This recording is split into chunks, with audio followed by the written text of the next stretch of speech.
नमस्कार सांग मैंने मो ना जगु आपण को मो चैनल ओडिया केयर को बहुत बहुत स्वागत। आपण एबे पर्यंत जदि मो चैनल सब्सक्राइब करना ताले सब्सक्राइब करनियंतु और पाखर थे घंटी बटन क्लिक करंतु या फल आपण मो चैनल वीडियो फास्ट अपडेट पाई परिबे। तो चलंतु स्टार्ट करिबा। पर्स रे रखंतु सबु बेले एही पांचटी जिनिस जहा द्वारा पैसा रे भरा रहबा आपनकर पर्स। यही चलचंचल दुनिया रे पैसा कमाइबा लोक मैंने दिन रात बहुत परिश्रम करती, किंतु परिश्रम करने सत्वे किसी हासिल भी हो न थाए। तो आम आज यही वीडियो रे किसी वास्तु टिप्स विषय रे कहबू जहाद्वारा कि आपण परिवार उपर माँ धनलक्ष्मी कृपा सबुबले बरसिबो। आपण जेते चेष्टा कले आपणकर पर्स सबुबले मास शेष खाली ही रही थाए। से आम कही ये पांचटी वास्तु टिप्स पालन करंतु जहाद्वारा कि आपनक पर्स सबुबले भरा भरा रहिबो और आपन को केबे भी पैसार असुविधा हेबा नहीं। चलंतु जानिबा ये पांचटी वास्तु टिप्स विषय रे। तो चलंतु जानिबा प्रथम टिप्स विषय रे। धन वृद्धि करिया पई यह एक सामान्य उपाय। आमे माने समस्ते जानिते जे माँ धनलक्ष्मी आम परिवार धन संबंधित समस्त समस्या दूर करि परिबे। एथिपाई आपण को माँ धनलक्ष्मी एक फोटो आपण पर्स रे निहाती रखिबा आवश्यक। मन रखंतु माँ लक्ष्मी फोटोटी यही स्थिति रे रहिबा निहाती आवश्यक।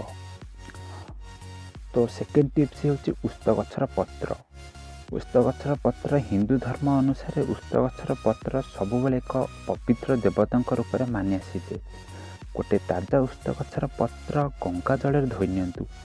यही उस्त गछर पत्र केशर श्री लिखि दिंतु। यही पत्र को नहीं आपण पर्स रे रखंतु तो आपण को निश्चय धन प्राप्ति हेबो। ध्यान रखंतु यही पत्र सुखिला पर समय समय बदली दिंतु। यह निश्चित रूप से आपण को धन प्राप्ति कराइबो। तो चलंतु जानिया तृतीय टिप्स विषय रे। तृतीय टिप्स होची चाउल। 21 चाउल दाना को एक छोट पॉकेट बनी आपण पर्स रे रखंतु। यह करने द्वारा आपनक धनर अनावश्यक खर्च दूर होता है। लक्ष्मी माँ को चाउल अर्पण करंतु। सेथि मध्यरु 21 चाउल दाना बाछि आपनक पर्स रे रखंतु। यह द्वारा आपन को बहुत बहुत धन प्राप्ति हुए।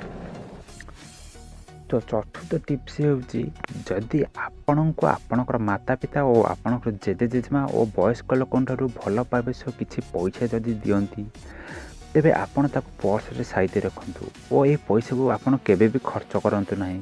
यह करने द्वारा आपनकर धन नियंत्रण संचित हो रही थाए। तेबे पंचम टिप्स होची चांदीर पैसा। जदि आपणकर पाखरे किछि चांदीर कॉइन अछि तेबे आपण एहाको पर्स रे रखंतु, किंतु यह रखिया पूर्व आपण ए कॉइन माँ लक्ष्मी को आगे किछि समय रखि दियंतु। यह करने पर यह पर्स मध्य रखंतु। यह करने फल आपन को बहुत धन प्राप्ति हुए। चलंतु जानिबा षष्ठ टिप्स विषय रे। ए टिप्स टी होची किन्नर मान ठारू जदि आपन किछि कॉइन आनंदी तेबे ताले यह को आपन पर्स रे रखि परिबे। यह बहुत शुभ माना जाए। यह करने द्वारा आपण पर्स रे धन केबे अभाव रहिबा नहीं। जदि ए भिडियोटी आपन को भल लागिला तेबे हेले भिडियोटी को शेयर करंतु, लाइक करंतु, मो चैनल को सब्सक्राइब करंतु और आपण ए भिडियो विषय कौन भाबुछंती आमको कमेंट करी जणांतु।